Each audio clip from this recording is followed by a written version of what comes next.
సెకన్లలో మీ heart scanning పూర్తి చేసి 640 స్లైస్ సిటీ ఇప్పుడు మీ మెడికవర్ హాస్పిటల్స్ ఫైనాన్షియల్ డిస్ట్రిక్ట్ లో. నమస్తే రమ్మగారు. నమస్తే జయ.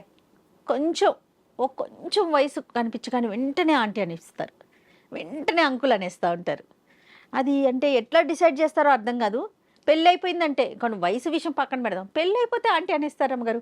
నేనైతే నిజంగా ఎంతమందికి చెప్తాను, నేను ఆంటీనా అని మరి గట్టిగా పోట్లాడతా. నేను ఏ కోణంలో నీకు ఆంటీలా కనిపిస్తారంటారు. కానీ అట్లా పిలిచేటప్పుడు వాళ్ళు మరి పెళ్ళి అయిపోయిందని పిలుస్తారా, లేకపోతే వాళ్ళ స్కిన్ టోన్ బట్టి పిలుస్తారా, వారి హెయిర్ని బట్టి, అంటే గ్రే హెయిర్ని కనిపిస్తే పిలుస్తారా, నాకు అర్థం కాదు. ఇప్పుడు గ్రే హెయిర్ ఎవరికి లేదమ్మా, గ్రే హెయిరే ఫ్యాషన్ అవుతుంది. 25-30 ఏళ్ళు లేని మగ పిల్లలకే బోల్డంతా తెల్ల జుట్లు, క్రాఫుల్లో తెల్ల జుట్లు కనపడతాయి, గడ్డాల్లో తెల్ల వెంట్రుకలు కనిపిస్తాయి. ఆడపిల్లలకి తెల్ల జుట్లు ఉన్నాయి, రకరకాల రంగులు వేసుకుంటున్నారు. రంగు వేసుకోవటానికి 20 నుంచి 80 దాకా ఎవరైనా వేసేసుకుంటున్నారు. అవును అలా కాదు, ఇలా డిసైడింగ్ దేని వల్ల డిసైడ్ అయ్యారు అని కాదు, ఏదో ఒకటి పిలవాలి.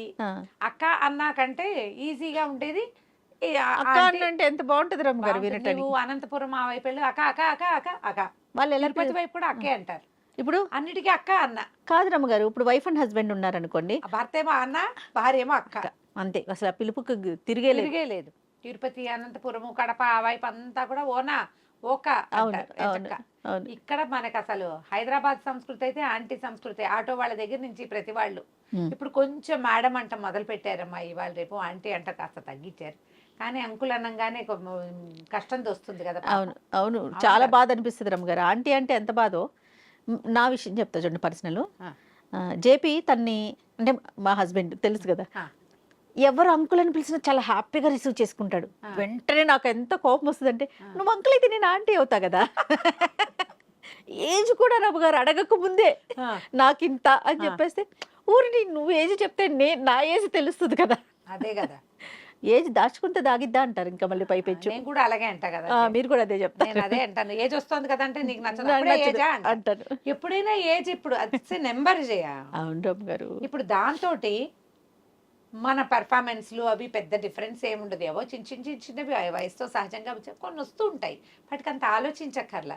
కాకపోతే ఏంటంటే ఒక సంబోధన వినేసరికల్లా చిన్నతనంగా కష్టంగా ఏం చేయాలో తెలియనట్లుగా అనిపిస్తుంది.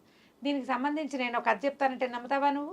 అవునా రమ్మగారు, చెప్పండి. అయితే కథ మొదలు పెట్టే ముందు ఎవరినైనా సరే అక్క అన్న ఆ పిలుపు చాలా హాయిగా అనిపిస్తుంది రమ్మగారు. అవును, అంటే మరీ పెద్దవాళ్ళని అమ్మ అనేస్తాము, గబుకున్న ఎవరైనా అక్క అది ఇవ్వండి అనగానే కనెక్ట్ అవుతాం.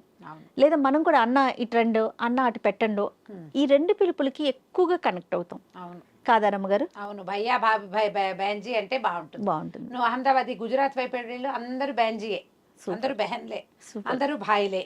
ఇక్కడ కూడా మనకి భయ్యా భయ్యా అనే అంటారు. బెంగాలా వైపు వెళ్తే దాదా, ప్రతి వాళ్ళు దాదాలే, దాదా దీది. అవును అవును. ఈ తెలుగులో అన్న అక్క అంటే ప్రాంతాల వారీగా ఈ తేడాలు ఉంటాయి. నేను నీకు అక్కనే, ఎవడరా నువ్వు తమ్ముడువా అని పోట్లాడే వాళ్ళు ఉంటారు. అది కూడా వస్తుంది అమ్మా, అది కూడా వస్తుంది. మర్యాదకరమైన అక్కని తీసుకోరు. మాకు ఒక హౌస్ ఓనర్ ఉండేవారు, మేము ఇది వరకు అద్దెంట్లో ఉన్నప్పుడు. ఆయన అప్పటికే ఆడపిల్ల ఒక పాపాయి పెళ్ళైంది, అబ్బాయి పెళ్ళి ఈడు పిల్లాడు. మా కాత ఇంత చిన్న బొడ్డాడు ఆ ఇంటికి వెళ్ళినప్పుడు, చిన్న పిల్లాడు, నాకు కూడా 40 కూడా లేవు. ఆయన అక్కయ్య బాగున్నారా అనేవారు. అక్కయ్య చెప్తారు, అక్కయ్య ఏ చెప్తారు, ఆయన 50+ కాదు, ఇంకా 60 కూడా దగ్గర పడి రిటైర్మెంట్ దగ్గరలో ఉన్నారు జయ. అక్కయ్య అనేవారు. మా వారు బాగా ఎక్కిరిస్తుండేవారు, మీ తమ్ముడు వచ్చాడా వెళ్ళాడు. మా సత్యవతి అందరికీ ఎక్కిరింతే, కానీ ఆయన మర్యాదగా పిలిచేవారు. మర్యాదగా అక్కయ్య అంటే ఏదో బ్రాహ్మలని అది అంతే, అంతకంటే ఏం లేదు. మంచి మాటే, అప్పుడప్పుడు హర్టింగ్ గా ఉంటుంది. హర్టింగ్ గా ఉండే ఒక కథ చెప్తాను, చెప్పండి అమ్మగారు. ఏమనాలి ఈ కథ పేరు? భమిడిపాటి రామగోపాలం గారు, మీకు గుర్తుంటుంది, భరాగో కథలు. అవును, పనికిరాని కథ పేరుతోటి రాశారు 1972లో లేదా 72-74 మధ్యలో. అంతకు ముందే రాశారేమో. అప్పుడు ఈ సంకలనంలో ఇట్లు మీ విధేయుడు సంకలనంలో ఉన్నది అది. 72-74లో రాసిన కథ. దీనికి అప్పటికి రేడియో టైమింగ్స్, రేడియో వాళ్ళు సిలోన్లో వస్తుండేవి కదా వార్తలు. మన చిన్నప్పుడు ఏం వినేవాళ్ళం, మనకి ఇవి తెలియవు కదా, టీవీలు లేవు అప్పుడు. రేడియోలో ఏదైనా టైంకి అడ్వర్టైజ్మెంట్కి ఏం చెప్పేవాళ్ళు, ఏదో ఒక వస్తువుని తీసుకుని లోమా టైం అని పెట్టేవాళ్ళు. లోమా టైం అంటే లోమా అనేది ఒక హెయిర్ కలర్. టైం ఎంత అయిందో చెప్పేవాళ్ళు కదా, 2 గంటలకి yes, గంటకి yes, ఒకసారి yes. సమయం చెప్పేవాళ్ళు. అవునవును. ఆ సమయాన్ని ఒక కమర్షియల్ టైం అన్నమాట. ఏదో ఒక దాన్ని Promotion తో చెప్పేవారు. చెప్పేవాళ్ళు. లోమా టైం అని 8:30 7:30 అయ్యింది. భార్య వచ్చి నిద్ర లేపింది. ఆవిడ వచ్చి నిద్ర లేపాక తలలో చేయబెట్టి రాసింది. చాలా మంది చేస్తారు కదా భర్తలతో. తలలో చేయబెట్టి రాసి, ఏమండి పుంజుడు రాలిపోతున్నాయి, ఇలా అయిపోయారు, జుట్టంతా ఊడిపోతుంది అని చెప్పింది.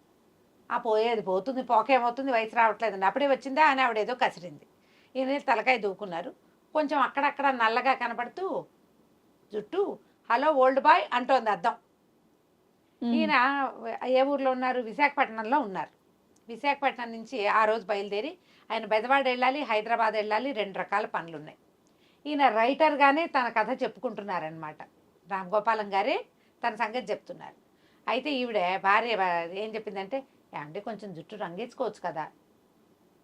ఆ లోమా టైం వాడు చెప్తున్నాడు కదా, లోమా రంగేసుకోండి అని. అంటే అవన్నీ నేను వేసుకోను అన్నాడు ఈయన. సరే, ఇద్దరు కిందకి వెళ్ళారు. పైన పడుకుని కిందకి వెళ్ళి చకచకా పనులు ముగించుకుని బ్యాగులు సామాన్లు సర్దుకుని నేను ఊరెళ్ళొస్తానని బయలుదేరారు. రైలు ఎక్కారు. రైలు ఎక్కితే రైలు బెదవాడలో ఆగింది. బెదవాడలో వీళ్ళ బావమరిది ఉద్యోగిగా ఉన్నారు, రైల్వే ఉద్యోగి. ఆయన వచ్చి పలకరించే లోపల ఈయన కిందకి వెళ్దామని రైలు నుంచి దిగి అతన్ని పలకరించాలి. అక్కడ ఒక ఆవిడ, ఒక 40 ఏళ్ళు 38 ఏళ్ళు ఆవిడ, 4 పిల్లలతో కూర్చుంది. తాతగారు మీరు కిందకి వెళ్తున్నారా, కాస్త మంచినీళ్ళు తెస్తారా అని అడిగింది. ఈయన నిర్ఘాంతపోయాడు. ఏమిటి నేను తాతగారినా? పోనీ ఏదో అన్నగారు అనొచ్చు కదా. ఆవిడ చూస్తే ఆవిడకి 40 లింగులు ఇటుకు 4 పిల్లలు ఉన్నారు. నేను ఏ రకంగా తాతగా కనపడుతున్నాను ఈయనకు అర్థం కాల. లేటెస్ట్ మోడల్ బట్టలు వేసుకున్నాడు, బనీన్ కనపడుతోంది. పైగా తాతగారు అనేసరికల్లా కొంచెం లూజ్ స్కిన్ అది ఉండాలి. ఈయన తన మొహం దాన్ని గుర్తు చేసుకుంటున్నాడు అనమాట. మొహం టైట్గా ఉంది, కంఠం గట్టిగా ఉంది. 35 ఏళ్ళు ఈయనకి పాపం. ఈ 35 ఇయర్స్ ఆయన్ని ఆవిడ కాస్త తాతగారు అనేసింది. అయ్యో, పోనీ పాపం, అయ్యో అమ్మ ఈ వృద్ధుడు నీకు సహాయం చేస్తాడు అని మాట్లాడదామంటే మనకు ఆ భావాలు లేవే. ఈయనేమో 35. సరే ఏం చేస్తాడు, దిగేశారు. అయ్యిందా. అక్కడి నుంచి విజయవాడ వెళ్ళారు. విజయవాడ వెళ్ళేసరికల్లా విజయవాడలో ఎవరో ఏదో ఒక పుస్తకాల షాపు వ్యవహారం ఉంది. ఈయన కథలు రాస్తారు కదా, వాళ్ళ దగ్గర ఉంటే ఒక ఆయన వచ్చి పలకరించారు. ఆయనకి 65 ఏళ్ళు అలా ఉంటాయి. ఈయన ప్యాంటు షర్టు వేసుకున్నాడు. ఆయన లాల్చీ పైజమా పంచా కట్టుకుని ఒక ఉత్తరీయం వేసుకుని వచ్చాడు. కూర్చుని మాట్లాడుకుంటారు. ఈయన రామ్ గోపాలం గారు రైటర్ అని పరిచయం చేశాడు పుస్తకాల షాప్ ఆయన. ఆ ముసలాయన ఇవన్నీ మాట్లాడుతూ, మీకు కొంచెం సంగీతంతో పరిచయం ఉందా అంటే, ఆ విజయనగరంలో ఎవరుంటే వాళ్ళకి పరిచయం ఉంటుందండి అని ఏదో చెప్పాడు. ఆదిపట్ల నారాయణ దాస్ గారు తెలుసా అంటే, నేను 5వ క్లాస్లో ఉన్నప్పుడే ఆయన పోయారండి అని అనేసరికి అవతల ఆయన, అదేమిటి భలేవారు అని ఇంకెవరు సీనియర్ల పేర్లు చెప్తున్నాడు ఆయన. ఈయన బికమహం వేసి, ఏమండి మీరు ఏమనుకుంటున్నారో, నేనంత సీనియర్ని కానండి, నేను 30 దాటాక పుట్టాను అని చెప్తుంటే, ఇంకా నయ్యో 30 ఆహాహా అని నవ్వేశాడు ముసలాయన. ఈ కుర్రాడిని 35 ఏళ్ల రైటర్ని నమ్మట్లేదు ఆయన 60 ఏళ్ళు దాటిన ఆయన ఏమిటి తన తెల్ల జుట్టు వల్ల. తెల్ల జుట్టు ఉంటే మాత్రం కుర్రాడు కనపడుతున్నాడు కదా. లేటెస్ట్ కథలేమో ఈ కాలపు గాథలు, భలేవారు అని పక్కపక్క నవ్వేసి అసలు ఈయన ఏం చెప్తున్నా ఆయన వినిపించుకోలే. ఏం చేయాలో అర్థం కాలిచ్చి అనుకున్నారు. అక్కడి నుంచి హైదరాబాద్ వచ్చారు. హైదరాబాద్ వస్తే ఎవడో ఫ్రెండు ఎక్కడున్నాడో వెతుకుతూ వెళ్ళారు. వెళ్ళేసరికల్లా ఒక ఇంట్లోకి అవుట్ హౌస్లో ఉన్నాడు వీళ్ళ వాడే ఒకడు. ఆటో అబ్బాయి సామాన్లు పుచ్చుకొస్తున్నాడు. ఆ ఇంటి బాయన్ని అడిగారు, ఏమండి ఫలానా కుర్రాడు ఎక్కడున్నాడంటే, వెనకాల ఉన్నారని చెప్తున్నారు. ఈ భాష అది చూసి ఇతను ఇట్లా కాస్త పరిశీలనగా చూసి, మన రామ్ గోపాలం గారు, ఓ మేస్టారు మీరా, గుర్తుపట్టారా నన్ను? విజయనగరంలో మీ దగ్గర స్టూడెంట్గా ఉండేవాడిని, బిఏ చదివాను, రామ్ గోపాలం అండి నా పేరని చెయ్యి ఇచ్చారు. చెయ్యి ఇవ్వబోయారు. ఈయన దగ్గర బ్యాగులు ఉన్నాయి చేతిలో. ఆయన, ఓహో నువ్వటోయ్, నీ తసా చెక్క అన్నారనమాట ఆ కాలపు భాష. ఓరు నువ్వా, నేను అలహాబాద్లో చదువుకునేటప్పుడు మా ప్రొఫెసర్ ఒక ఆయన అచ్చి ఇట్టాగే జుట్టు అది ఉండేవాడు, ఆయన అనుకుంటున్నాను అన్నాడు. కుళ్ళు మండిపోయింది. స్టూడెంటు, ఈయనేమో స్టూడెంట్, ఆయనకు ఒళ్ళు మండినట్టు రాయరు కానీ మనకు ఒళ్ళు మండుతుంది చదువుతుంటే. ఇతనికి లెక్చరర్గా ఉన్న ఆయన తన ప్రొఫెసర్ అనుకున్నాను అంటున్నాడు కుర్రాడిని. అదే కదా. ఆయనకి షేక్ హ్యాండ్ కూడా ఇవ్వకుండా వెనకాల ఈ లోపల ఆటో కుర్రాడు బ్యాగు గీగు పుచ్చుకుని పోయాడు. వెనకాల పరిగెత్తారు. అయిందా. హైదరాబాద్లో తోడల్లుడు వదన్ గారు ఉన్నారు, వాళ్ళ ఇల్లు. ఇక్కడుండి భోజనానికి అక్కడికి వెళ్ళారు. తోడల్లుడు గారి ఇంటికి బయలుదేరారు. ముందు బస్సు పట్టుకుని బెజవాడ వెళ్ళిపోవాలి. సరే వాళ్ళ ఇంటికి వెళ్ళేసరికల్లా పైగా ఏమిటి వీళ్ళిద్దరూ ఒకే డిపార్ట్మెంట్లో పనిచేస్తున్నారు. ఈయన పై ఆఫీసర్ రామ్ గోపాలం గారు, తోడల్లుడు తన తర్వాత క్యాడర్ అనమాట. ఇంటికి వెళ్ళేసరికల్లా వదిన గారు ఎవరో ఒక ఆవిడతోటి పేటేసి కూర్చోబెట్టి కబుర్లు చెప్పుకుంటారు. ఈ తోడళ్ళు చెప్పారు ఈవిడ చాలా పుస్తకాలు పిచ్చి, ఈ పక్కనే ఉంటారు, చాలా కాలంగా ఉన్నారని చెప్పారు. చెప్పాక ఇక ఆయనకు వడ్డించు, ఈయనకు బస్సుకు టైం అయిపోతుంది, భోజనానికి నువ్వు పిలిచావు, నువ్వు అన్నం పెట్టట్లేదని కేకలేశారు. ఆవిడ సరే నేను భోజనం పెడతానని ఆ చుట్టాలు ఆవిడ కూర్చుందిగా ఫ్రెండ్, ఆవిడ లేచి బయటకు వెళ్ళిపోతే ఏమండి ఈ ట్రెండ్ అని ఈవిడ పిలిచి ఏదో మాట్లాడింది. ఆవిడ బయట నుంచి నవ్వుకుంటూ లోపలికి వచ్చింది. వచ్చాక ఏమిటి కులాసా అంత నవ్వు వస్తుందని అడిగారు మన కవి గారు, రచయిత గారు. అడిగేసరికల్లా మరి లేదా భాగ్యవంతుడు అయ్యావు, పేరు ఊరు పేరు ప్రతిష్ట అన్నీ వచ్చినాయి అనేసరికల్లా తోడల్లుడు కేకలేసి ఏమిటో మాట్లాడతావు, ఏమిటది, కంచాలు పెట్టు, తొందరగా అన్నం వడ్డించు, ఆయన బయలుదేరుతారు అంటే. అది కాదండి, మాణిక్యాంబ గారు ఇప్పుడు వచ్చి కూర్చుందిగా, ఈ మాణిక్యాంబ గారి తమ్ముడికి మా చెల్లెల్ని ఇవ్వాలనుకున్నారు, సత్యభామ. ఈయన భార్య పేరు అనమాట, రామ్ గోపాలం గారి భార్య పేరు. సత్యని ఇవ్వాలనుకున్నాం, ఆ అబ్బాయి నల్లగా ఉన్నాడని మా సత్య వద్దంది, మీకు గుర్తులేదా అంది. ఏమో మీ అక్క చెల్లెలకి ఎన్ని సంబంధాలు వచ్చినాయి, అందులో ఇదొకటి కావాలి, నాకు గుర్తులేదన్నాడు ఆయన.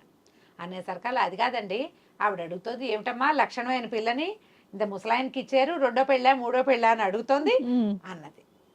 అనేసరికల్లా తోడల్లు కేకలేసరి ఏమిటా పిచ్చి బాగుడు బాగుతావు, అక్కర్లేని మాటలు, ముసలాయన ఏమిటి, ఆయన చిన్నవాడు అని కేకలేశారు. ఈయనకి అర్థమైంది. ఇప్పుడు ఈయన ఓల్డ్ ఫెలోగాల్లాగా కనపడుతున్నారు. మనం ఇట్లా నేను చెప్తుంటే కదా కథ చదివితే అక్కడ ఏం సీన్ జరిగిందో తెలుస్తుంది అన్నమాట. తన తమ్ముడికి ఇవ్వకుండా తాను చూసిన పెళ్లి కూతుర్ని ఓల్డ్ ఫెలోకి ఇచ్చారని ఈయన ఓల్డ్ ఫెలో లక్షణం ఏమిటి, అది పాపం. సరే పోయింది, అయిందా. ఈ లోపల ఏమైంది, బస్సు కాస్త ఏదో లేట్ అయింది, బస్సు వెళ్ళలేదు. ఈయన ఎక్కడో ఆగారు. ఆగితే ఫ్రెండ్ ఎవరో చెప్పాడు మీకు బస్ టికెట్లు కుదరలేదండి, మరి ఇంకో పని చేద్దాం, ఇక్కడ ఏదో ప్రోగ్రామ్ ఉంది, మ్యూజిక్ ప్రోగ్రాము, ఆడికి వెళ్దాం రండి అన్నాడు. సరే ఈయన సరేగా అనుకుని ఈ 4 రోజుల నుంచి ఈ పిచ్చి బట్టలు ప్యాంట్లు షర్ట్లతో ఉక్కిపోయినానని ఈయన హాయిగా పంచగట్టుకుని ఓ లాల్చీ వేసుకుని కొంచెం తిలకం పొట్లు పెట్టుకునే వాళ్ళుగా, అవునవును, తలకాయ హాయిగా తల రుద్దుకున్నాడు, తల హాయిగా పట్టుకుచ్చులాగా ఉండి సుఖంగా ఉంది. ఈయన వెళ్ళాడు. ఈ ఊళ్ళో వచ్చాక తమలపాకులు అవి దొరకలేదని ఏదో కిళ్ళి కొట్టు కనపడితే కాసిన తమలపాకులు కొనుక్కుని సొన్నము మొక్కలు తీసుకున్నాడు. ఆయన కిళ్ళి ఆయనే కట్టుకుంటాడు అనమాట.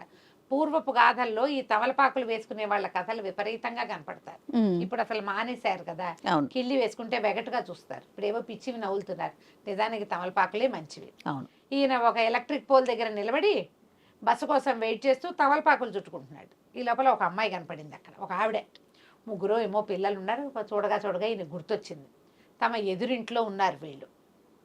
అప్పటికి ఈయనకు 20 ఏళ్ళు ఉంటాయి, 21, ఆ అమ్మాయికో 16 ఏళ్ళు ఉంటాయి. కళ్ళతోటే ప్రేమించుకునేవాళ్ళు, చిన్నప్పుడు చిన్నపిల్లలు కదా అప్పటికి.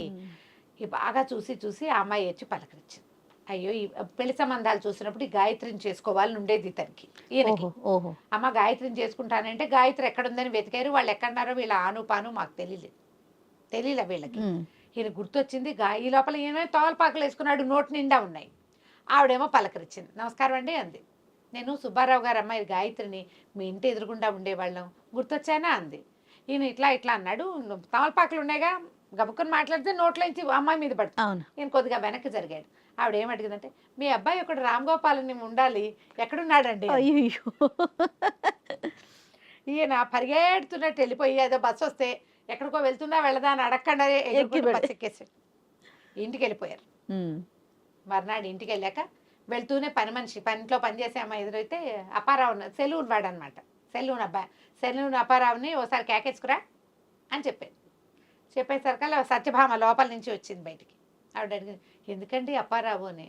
ఆయన ఎవరో చెప్పారు కదా రంగేసుకోమని అని జేబులోంచి తీసాడనమాట. అప్పటిదాకా ఆయనకి కలర్ చేసుకుందాం అనిపించలే. ఇన్ని అనుభవాలతోటి డెఫినెట్ గా కలర్ చేసి రంగు వేసుకోవాల్సిందే. ఇప్పుడు చూడు, జనాలు ఇతరులు ప్రభావం ఎలా ఉంటుంది మన లైఫ్ మీద. అవునండి, 100% ఉంటుంది నమ్మగారు కదా. వాళ్ళ మాటల వల్లే, అవతల వాళ్ళ జడ్జిమెంట్ల వల్లే మనం చెయ్యని పనులు కూడా చేయాల్సి వస్తుంది. ఈ రంగేసుకోవటము, సన్నబట్టము, బట్టల డ్రెస్సింగ్ స్టైల్ మార్చటము మాత్రమే కాదు, మన జీవితాలను కూడా మనం ఇతరుల వల్ల మార్చేసుకుంటాం. అవును, ఆలోచించండి, అవునా కాదా? 100% అమ్మగారు. అసలు ఈ పనికిరాని కథ ఎంత బాగుంటుందంటే చదవడానికి. మీకు కుదిరితే తెలుగు కథలు చదివే ఆసక్తి ఉంటే బమిడిపాటి రామగోపాలం గారి సమగ్ర సాహిత్యం చదవండి, ఎక్సలెంట్గా ఉంటాయి. ఈ ఇట్లు మీ విధేయుడు సంకలనం ఇంకా బాగుంటుంది. ఇందులో why don't you marry me అలాంటి కథలు మహా బాగుంటాయి. వంటొచ్చిన మొగాడు, ఈ పనికిరాని కథ, వెన్నెల నీడ, అద్భుతమైన కథలు ఉంటాయి. గమనశ్రమ, అవి కూడా మహా బాగుంటాయి. ఓకే. అవన్నీ చెప్పడానికి వీలుగా లేని కథలు, వీలైనవి నేను చెప్తున్నాను అవకాశం ఉన్నప్పుడు. ఈ కథ ఎంత బాగుంది చూడండి, చాలా బాగుందండి. ఇంతకీ మన లైఫ్ లో నుంచి వచ్చిందే ఇది. అంతే కదా, రెగ్యులర్ గా మనం- ఫేస్ చేసేది. మనం ఇతరుల కోసం ఏమేం చేస్తున్నామో లిస్ట్ అవుట్ చేయండి, వాటిలో Definitely. కొన్నిటినైనా కొట్టేయండి, మన కోసమే మనం చేసుకోవాలి. రైట్. నమస్తే రమ్య గారు. నమస్తే జయ.